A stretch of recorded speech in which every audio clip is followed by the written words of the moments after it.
Welcome to the Anglian Flaneurs. This is an extra piece of video following on from our walk through the Old Kent Road.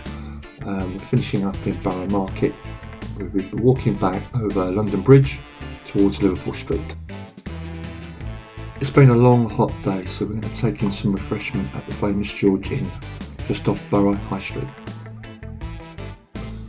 Let's take in the sights on a warm and sultry Friday afternoon.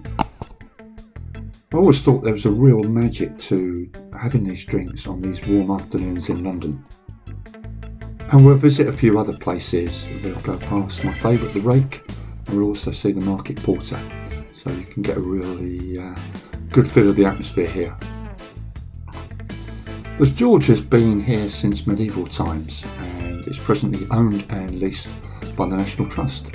It's about an eighth of a mile from London Bridge, and you can just imagine over the course of 500-600 years people coming up from the continent, coming through Dover and maybe Canterbury on a pilgrimage, and then ending up here just before they pass over London Bridge into the city.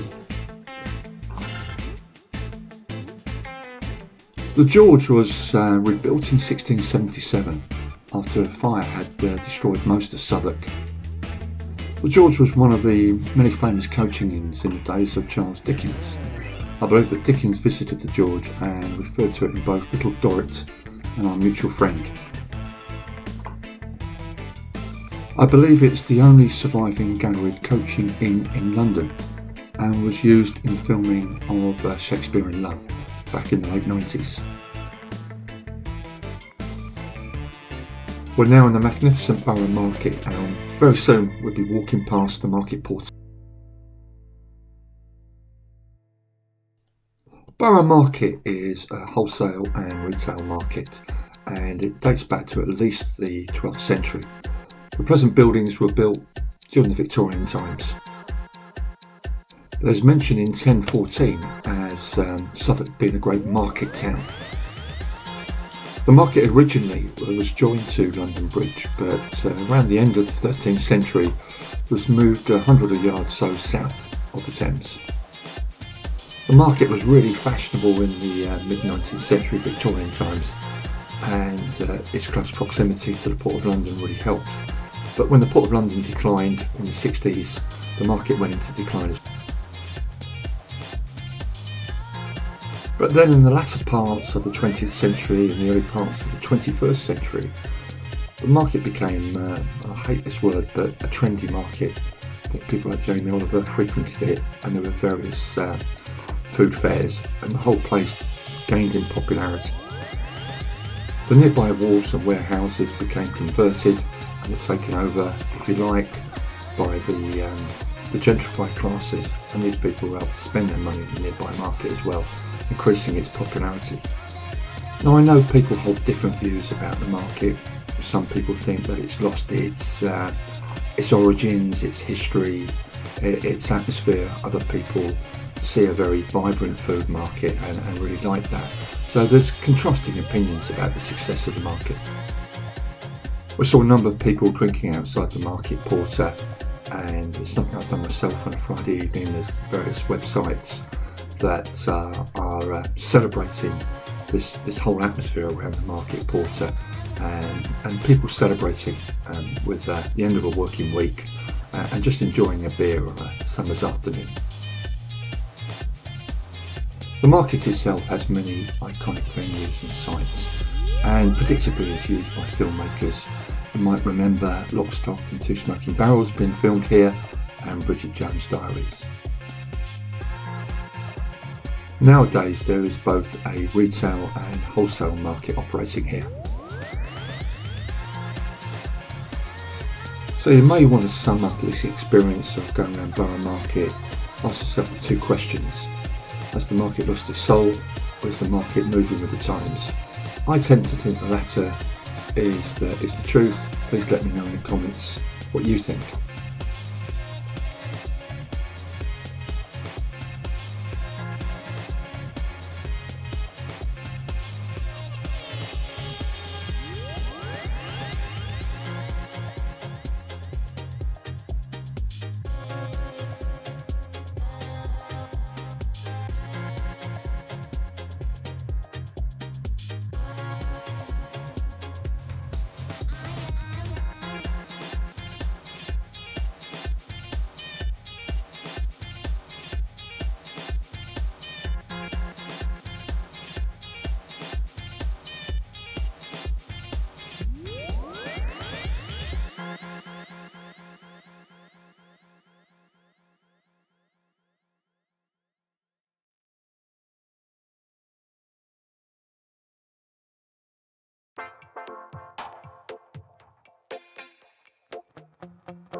We're really close by to Southwark Cathedral, and the cathedral here has been in existence, or a place of worship has been in existence for over 1,000 years.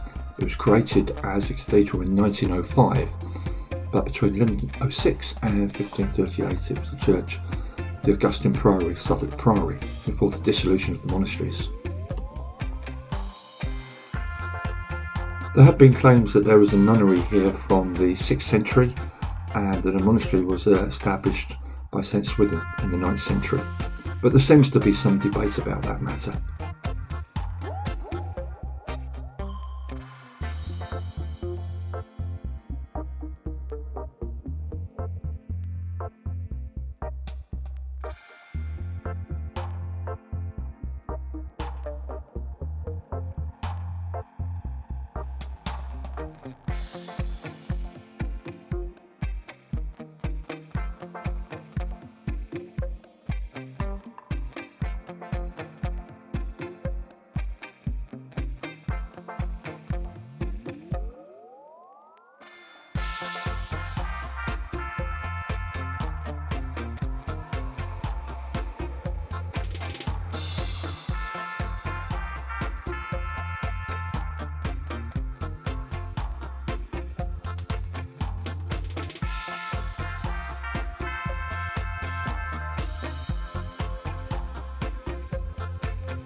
We're here now at the Rake, and it's a buzzing atmosphere. Lots of people walking by. Friday night, people celebrating the end of the week. There's a lot of history around the drinking, with a view of Southwark Cathedral and the Shard on one side. You've got all the wharfs and warehouses of the historic Port of London. So a place of great atmosphere and great history. I love being here and thinking back, what was happening here on this street in the 1500s, the 1600s, Georgian time, Victorian times. We know in Tudor times, Shakespeare talks about the South Bankside being a place of ill repute. People would come from north of the river, if you like, to be entertained for the evening. So it's just, these streets just are full of history.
The Rake itself is owned by Beer, who have a stall in the market and allow you to drink here, and you can take in your food from the market. You don't have to buy food here, and there's always an atmosphere here. There's people buzzing in and out, people talking about the market, so a place to have really good conversation. There always seems some redevelopment going on The covered area we see here is fairly new. It was uncovered up until about 2-3 years ago. They've moved a lot of the retail food stores in here now, so it's got a slightly different feel from what it had years ago. So there's always something happening here. I was reading the other day that it's got a connection with Charlie Chaplin as well. In the 1930s, apparently he sponsored an annual sports day for the people who worked at the market. You'll hear train lines overhead going into Borough and into London Bridge. It's a really vibrant, dynamic, sometimes noisy place, but it's good for that.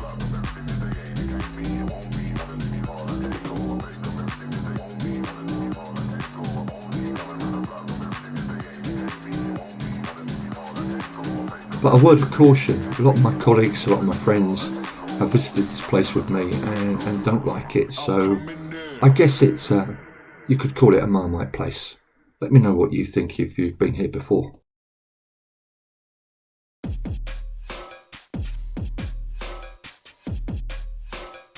Our fellow Anglian Flaneur, Steve, who has a problem with Stratford High Street, has been here once. He refuses to come back, so he's one of the long list of people who doesn't particularly like this place.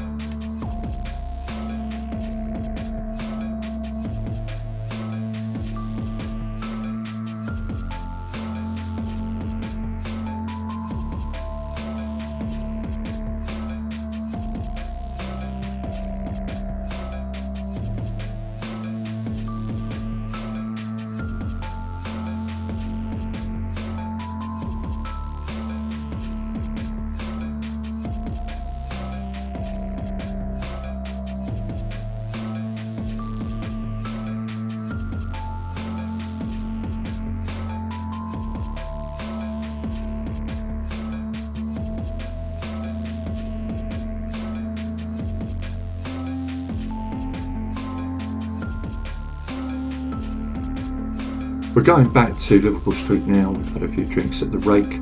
We're just walking past Southwark Cathedral, and soon on our right we'll see the famous pub The Mudlark, which is indeed loved by mudlarkers. And if you were a fan of Mudmen, a series that was about, I think it was on in 2012-13, that was run by Johnny Vaughan, where he was mudlarking along the Thames with Mudgod. They often used to have a drink in this place.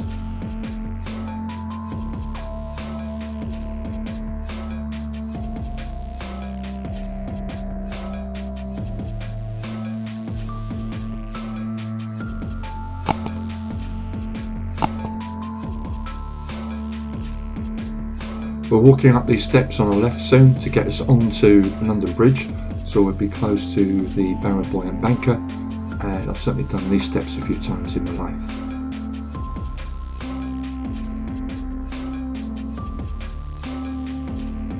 It's not always an easy walk along these or up these steps when you've perhaps had too much to drink and you've got about 15 minutes before your train leaves from Liverpool Street.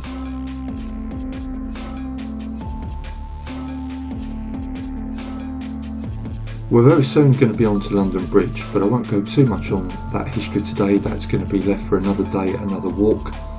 But thanks once again for joining us, the Anglian Flaneurs. I hope you've enjoyed this little journey around Borough and the pubs like the Market Porter and the Rake and the George. And yeah, it's goodbye from the Anglian Flaneurs. Hope to see you soon.